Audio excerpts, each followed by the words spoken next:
Hello, wizards, witches, and everyone in between. My name is Emma, and today I will be talking about my top 10 most disappointing books of 2019.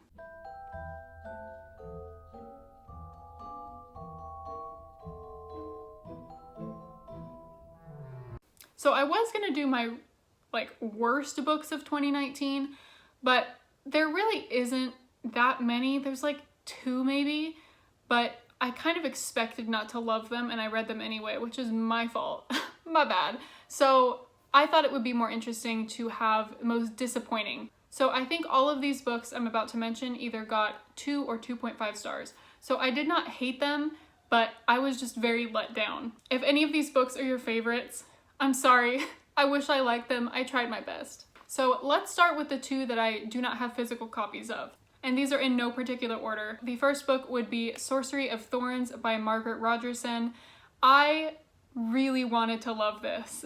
I was so sad because I had heard such good things and the plot sounded so cool about like this girl who grew up in a library and she like works with books and the books are alive and she's tall and she's badass, and I was just so excited. It sounded like something I would love, but I did not like it. I think the number one thing that bothered me about that book was the fact that by the end of it, I still knew nothing about the main character.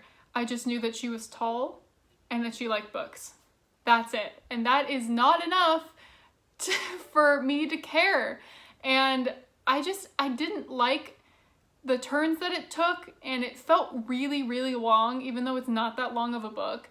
And I was just so sad. So there you go. The other book I wanted to talk about that I do not physically own is Gods of Jade and Shadow by Sylvia Garcia Moreno. So this one I was like, cool. We get a really cool like Mayan mythology kind of thing, and I was ready for it. I was ready for like a badass main character, and all it really ended up being was this girl finding this like finger bone in this box, and a bone spur got lodged in her hand and she had to go find out whose bone that was, and then they go on this weird adventure together. Because the synopsis said that there would be demons, so I was like, this is gonna be dark, gritty, really cool, and it wasn't. Instead of just bringing mythology into the story, it tried to tell the story as a myth.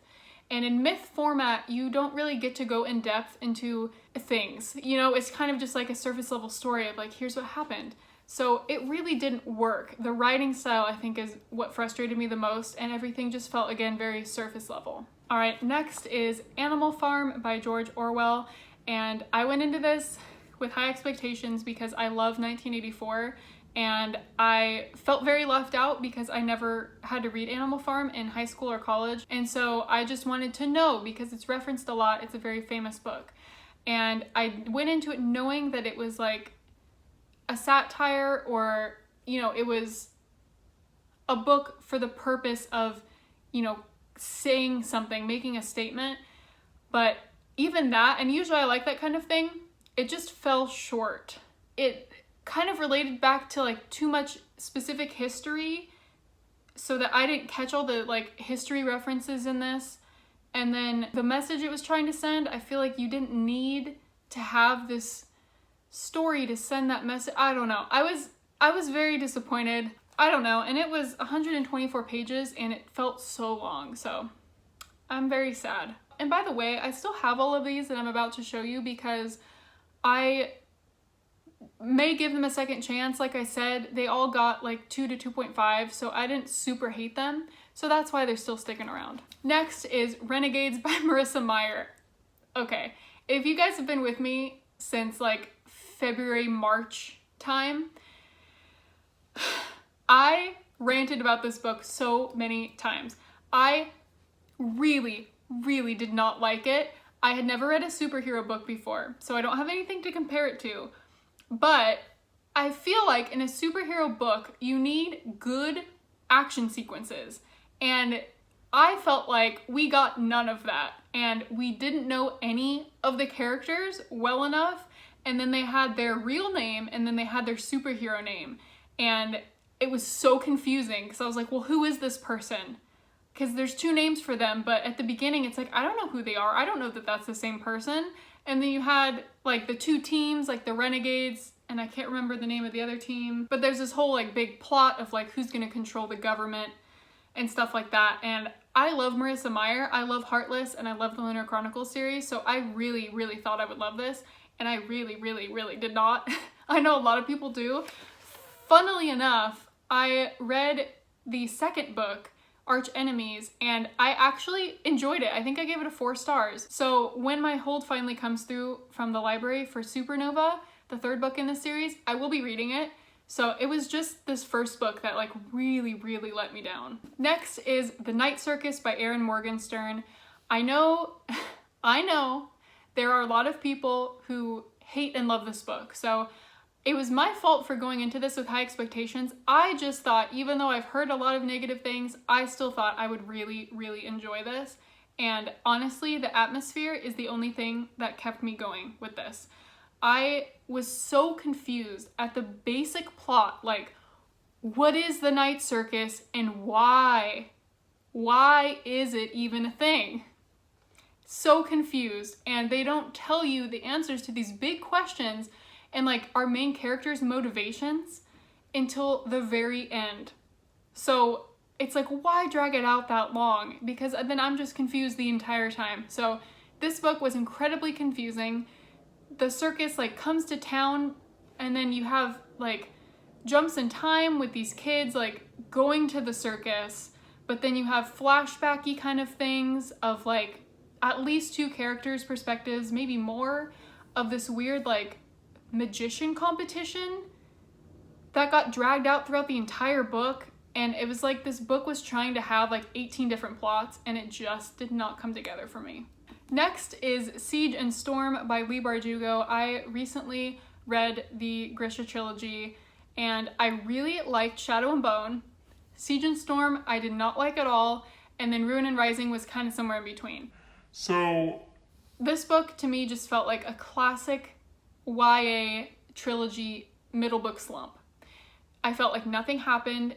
Everything that happened could have happened in like 2 pages, and it just felt very kind of like when a movie sequel comes out, like let's say like Mulan 2, right? Mulan 2 tries to have the songs from the first one, but like the new version, like a new reflection and a new You'll Bring Honor to Us All, where the songs are like conveying the same message, but it's just like a weird, you know, redone version that's never as good. That's what this felt like, where it had the same kind of tropes and stuff going on from the first one, but like almost too obvious, where it felt recycled.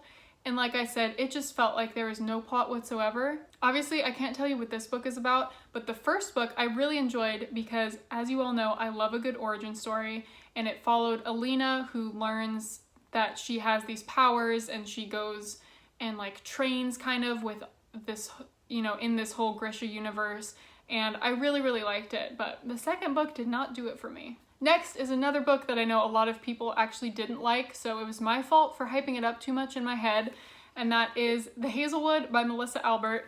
This book has the most gorgeous cover, both this version and the hardback, and I wish it didn't, because I think this cover might have been part of the reason why I was so adamant about reading it, because it's gorgeous. But this book follows Alice, whose grandmother passes away and owns the Hazelwood estate, but also writes fairy tales, and Alice gets a note that's like, stay away from the Hazelwood property. So of course Alice is like, I gotta go to the Hazelwood property. And she takes this guy Ellery Finch with her, which is like the best name, but he's like a big fan of the stories, the fairy tales that her grandmother writes. And so they set off to like understand, I think, like the whole Hazelwood concept. I can't remember actually what they were trying to accomplish, but it feels like this book is split into like 2 parts, and the first part is like makes sense, and then the second half, which is like the last 100 pages, feels like a really bad Lewis Carroll fever dream, like with the Hazelwood world is like getting all messed up because Alice is there, and it was just so confusing, and I don't mind weird fever dreamy kind of things or things that don't make sense because I do read Kurt Vonnegut, but it has to be well done, and this just felt like trying to put a bunch of fairy tale tropes in at the end, and I was so confused at the end, and I never really cared about any of the characters, so that's that. Next is a book in a series, and that is Gathering Blue by Lois Lowry. This is the second book in the Giver Quartet. And I got the Giver Quartet for Christmas last year because I love the Giver, and I actually didn't know that there were more books in that series. This second one was painfully slow. I really did not enjoy it. I mean, the first one's the best, by far the best, but I think I gave books 3 and 4 3s. So they were good. Like, I'm glad I read them, but this one, I don't know what was going on with this one, but I really did not like it. I think it tried too hard to be like The Giver. It kind of tried too hard to have this girl be the new Jonas from The Giver, but it didn't work. And then the third and fourth books tied more into the original story of The Giver. And I think the fourth one especially, like, has Jonas from The Giver in it as an adult. And so it kind of ties it all together. But this book didn't really link with The Giver, which is what I had wanted it to do, which might be my fault for wanting it to do that. But I don't know. I can't remember any more specifics than that, but I'm glad I read this one because it helps 3 and 4 make more sense, and I enjoyed those ones more, but this one was just a drag. Next is We Hunt the Flame. I wanted to love this so much. I thought it was gonna be this great, like, you know, feminist, badass, cool fantasy world. So it's about this girl, Saphira, who has to set off to find this, like, artifact that will stop her world from suffering. And it has dual perspective, which I wish it didn't, because Nasir is the other perspective, and he is the Prince of Death, and I hated him. Like, I hated hearing from his perspective, and it was just so annoying because I think I was supposed to like him. And so it was just frustrating. And my favorite character was this, like, side character that wasn't in it enough for me. And I was just so sad because this cover is gorgeous. The plot, I did a really bad job of summarizing it, but if you look up the plot, like, it sounded so interesting, but I just felt like it was really overly complicated for absolutely no reason. And that is such a pet peeve of mine with fantasy books, is when they feel complex for the sake of being complex and not for any purpose. So I don't know, I was not feeling this, but I'm keeping it around, 1, because the cover's really cool, and 2, I might try and audiobook it in the future, I don't know. All right, the last book is The Last Star by Rick Yancey. This is the 3rd book in the 5th Wave series, and as you guys probably know, I absolutely love the 5th Wave, the first book. I love it so much, I've reread it a lot, but this one was not good, and neither was the second one, but the second one was better than this one, but barely. This one felt like Siege and Storm in the fact that it had, like, no plot.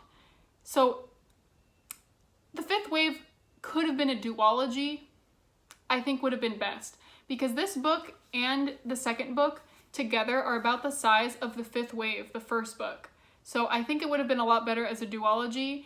And it's just odd because it shifts, like, you get used to the main character, Cassie, in the first book, and then the second book shifts perspectives where she's not even the main character anymore. And I believe it stays like this in this book as well, for the most part. And Cassie's just, like, one of the people in this. And I just kind of miss, you know, like, you get attached to a certain main character and you expect them to be the main character for the rest of it. But it was just kind of disappointing. Like, the big finale was a letdown.